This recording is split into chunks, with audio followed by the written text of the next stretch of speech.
Mr. Cruz, you have the floor. Yes, ma'am. Good morning, Mrs. P.V. Hall. How are you? I'm doing well. How are you? I'm doing okay. Thank you so much for asking.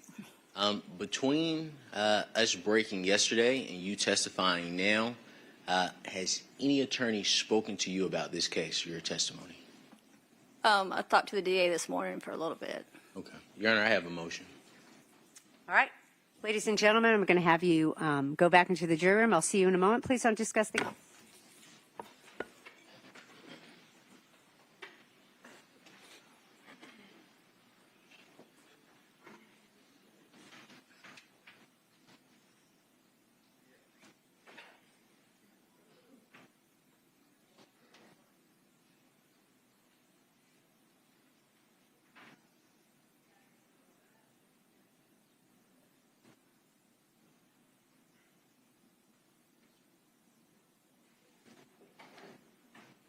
You all may be seated.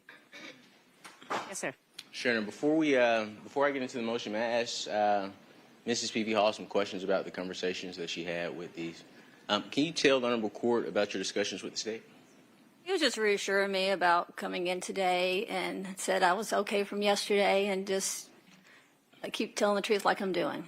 Okay. Did he talk to you about your testimony in any way? He just said I did a good job. That's all. Okay. Did he say anything about how you should answer my questions? He did not. He just said just be truthful like I've been doing. Okay. Did he ask you to review anything? No. Okay. Excellent. And if I haven't asked you a specific question, just in general, well, specifically, excuse me, who spoke to you? Let me ask that question. Chris did. Okay. And what did Mr. Bowden say exactly? Objection, asked and answered. Sustained. Okay, sure. Based on what Mrs. P.V. Hall has stated, the only thing I would request at this time, Your Honor, is just to instruct the state that once a witness is under oath, neither party, myself or the state, is to speak with them in any manner until they finish their testimony or before the testimony starts. Thank you. Any response from the state? I'm not aware of any rule that prohibits that.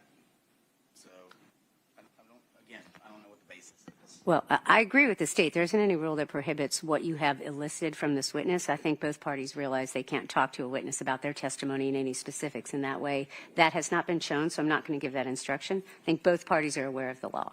All right. Thank you. If you'll bring the jury back out, please. Thank you.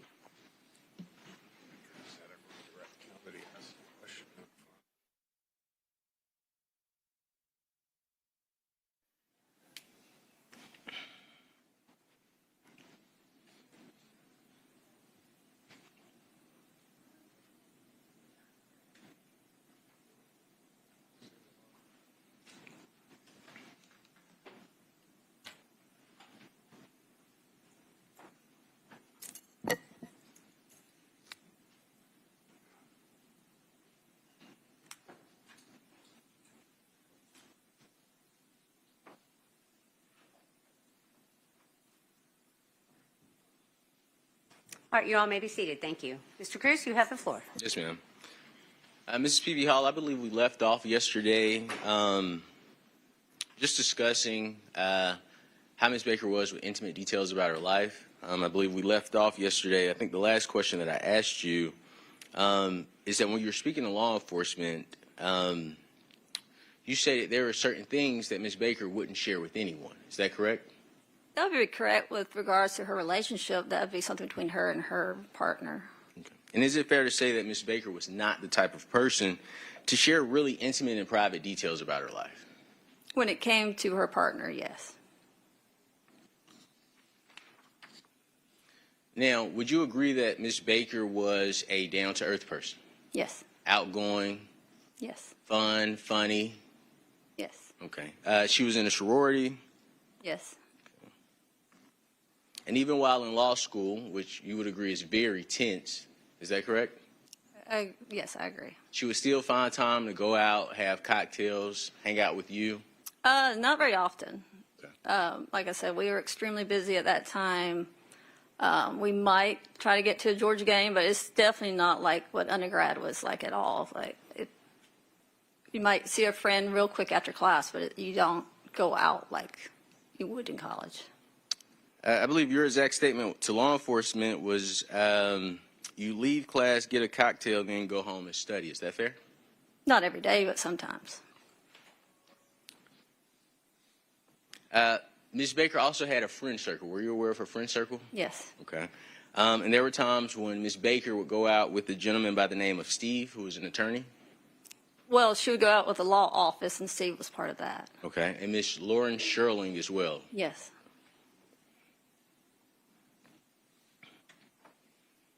Had Ms. Baker spoken with you about Steve the lawyer? She did. Mr. Cruz, why is that relevant? Just discussing her friend group, Your Honor. All right, I'm going to overrule the motion and allow you to continue, Mr. Cruz. Yes, ma'am.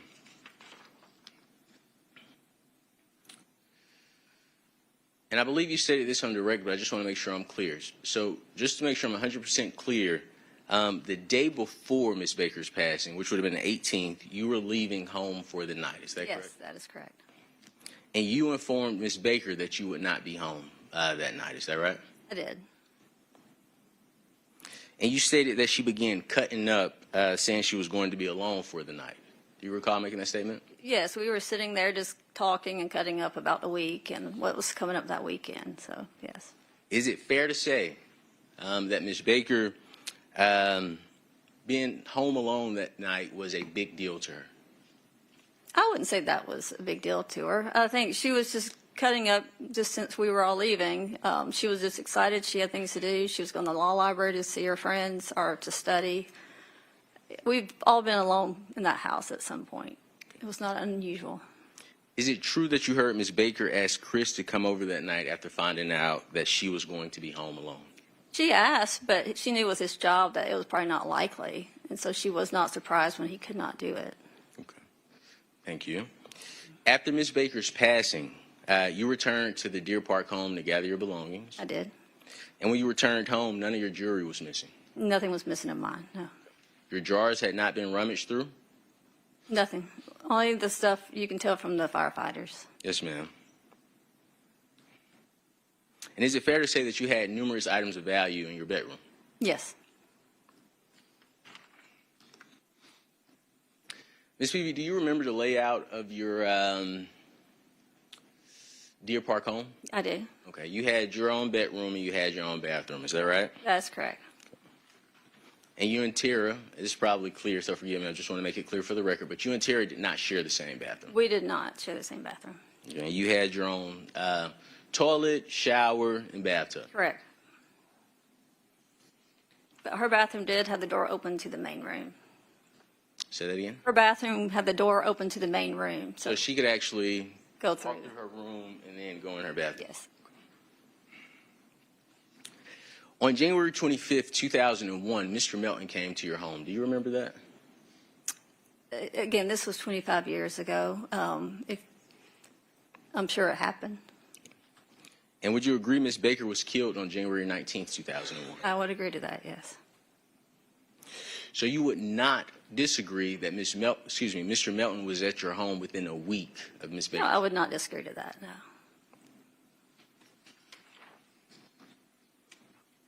Do you remember on the day that he arrived to your home, he called the woman by the name of Miss Leah Tucker? I do not.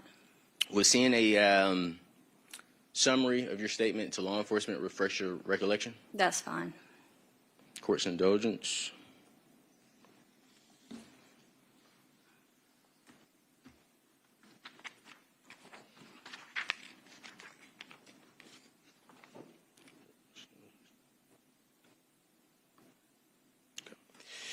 So I'm showing you what is going to be marked as Defense Exhibit 22.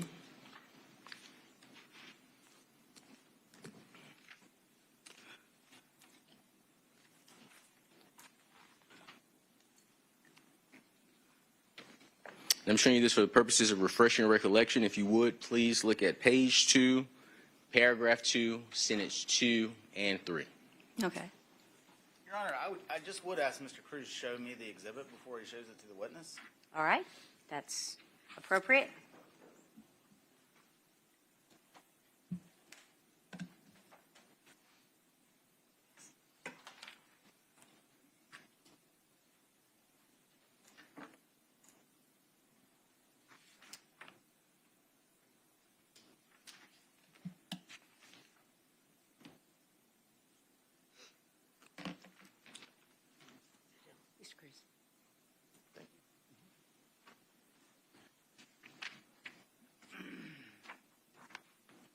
And again, Mrs. P.B. Hall, page 2, paragraph 2, sentence 2 through 3. And you can just read it silently, okay? Okay.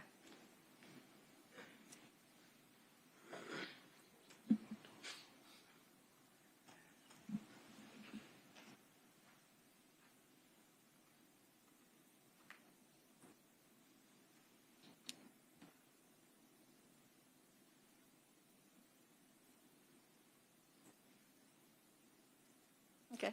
Okay. Do you recall making that statement to law enforcement? I do. Okay. And that phone call to Ms. Leah Tucker occurred after 8:15 p.m. at night. Is that correct?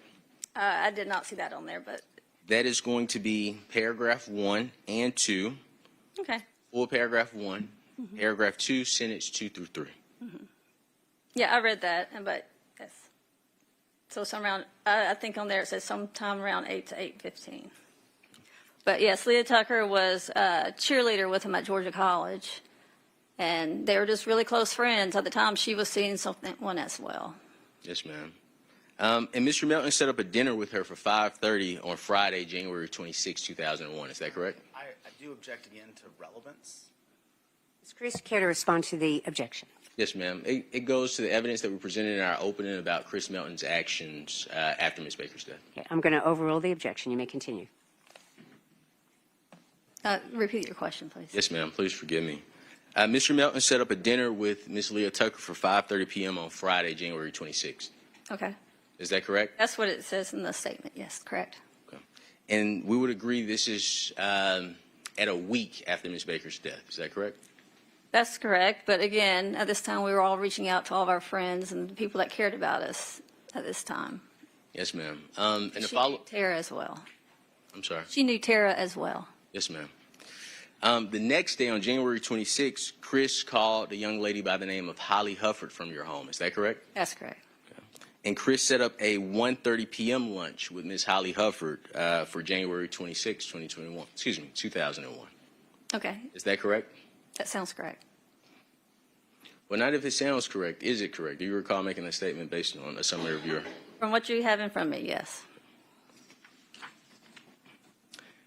Now, Ms. Peavy, Chris actually went to lunch with Ms. Hufford, right? Yes. And you know that because you joined Chris at the lunch with Ms. Hufford. Is that correct? I don't remember that, but I'm sure I did. If you'll look at page 3 of that document, we're going to start at paragraph 2, the first sentence. And after you read the first sentence, look up and I'll direct you to the next portion of that. All right, say that one more time. Yes, ma'am. Page 3, Yes. paragraph 2, the first sentence. Well, don't read it out loud. Just to refresh your recollection, you can read it to yourself. And after you read that sentence, look up and I'll direct you to the next sentence. Okay. All right, if you'll go to page 4 and read the 3rd through the 4th paragraph in full.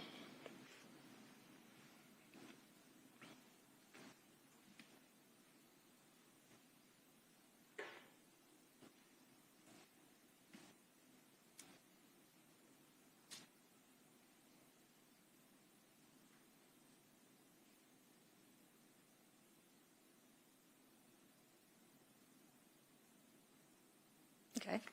All right, is it correct that you joined Chris at lunch with Ms. Hufford? Yes, it says that my husband, Chris Hall, and I joined him. Yes, ma'am. And during the lunch, you told law enforcement that Chris was flirting with Ms. Hufford. Is that correct? Chris was very flirty to anyone he spoke to. That was just his personality type.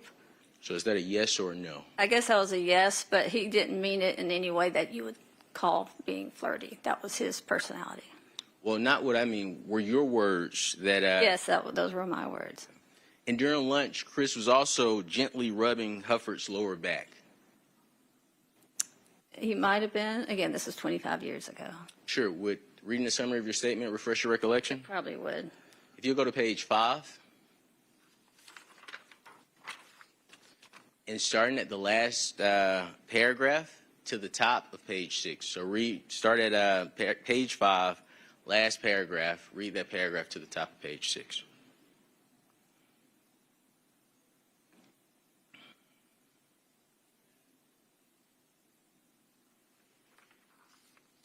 No, at the time, You have to remember I was very protective of Tara. She was my best friend. And even when I met Tara, Tara met my now husband, she didn't even like him. We were very protective of each other. So Chris, even just talking to another girl in my emotional state was the reason I was upset about him talking to any girl.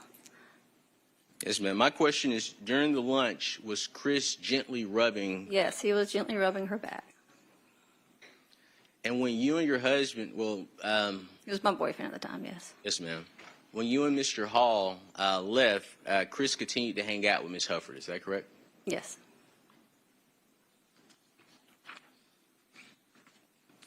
May I approach you to retrieve that exhibit? Yes. Is that okay? And I still have free reign, Your Honor? You? Thank you.